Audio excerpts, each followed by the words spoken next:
எல்லோருக்கும் வணக்கம். எல்லாரும் எப்படி இருக்கீங்க? எல்லாரும் நல்லா இருப்பீங்கன்னு நினைக்கிறேன். இன்னைக்கு வந்து நம்ம குழந்தைங்க வந்து முதல் நாள் வந்து ஸ்கூலுக்கு கிளம்புறாங்க.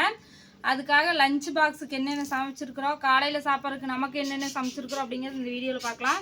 அவ்வளோ ஒன்றும் சமைக்கல, ஒரே சிம்பிளாக சமைச்சிட்டேன். கேரட் பீன்ஸு போட்டு வதக்கி சாப்பாடு போட்டு கிளறிட்டேன். அவங்களுக்கு டிஃபன் பாக்ஸுக்கு வந்து இதுதான், லஞ்ச் பாக்ஸுக்கு வந்து இது. அதுக்கப்புறம் நம்மளுக்கு சாப்பிட்றதுக்கு பாருங்க, இங்கே இது வந்து நெத்திலி கருவாடு போட்டு குழம்பு. நெத்திலி கருவாடு, கத்திரிக்காய், உருளைக்கிழங்கு போட்டு குழம்பு வச்சுக்கிறோம். இதுதான் வந்து இன்னைக்கு நம்மளுக்கு சாப்பிட்றதுக்கு.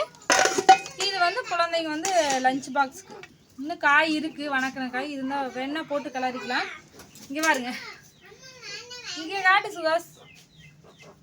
நேரப்படி இது வந்து நம்ம வீட்டில் பறித்த கத்திரிக்காய். இங்கே பாருங்க. ஆனால் இதுலேயும் என்ன ஒரு அற்புதம்னு பார்த்தீங்கன்னா, சொத்தக்காய் இருக்கிறது இல்லை கடவுள் புண்ணியத்தில்.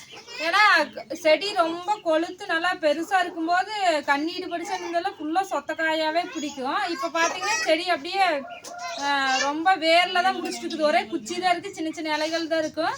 அதனால் யாரும் கண்டுக்கிறதுலே இருந்தெல்லாம் சொத்தை இல்லாமல் கத்திரிக்காய் பிடிக்குது. மழை காலமாக என்னன்னு தெரில, ஆனால் சொத்தை இருக்கிறதுல ரொம்ப சூப்பராக ஃப்ரெஷ்ஷாக. நிறைய பேர் வந்து ஒருத்தர் வந்து கமெண்டில் எங்களுக்கு கத்திரிக்காய் இல்லையான்னு கேட்டீங்க. எங்கள் வீட்டுக்கு வாங்க, கண்டிப்பாக கத்திரிக்காய் பறிச்சு தரோம். நாங்கள் இவ்வளோலாம் சாப்பிட முடியாது.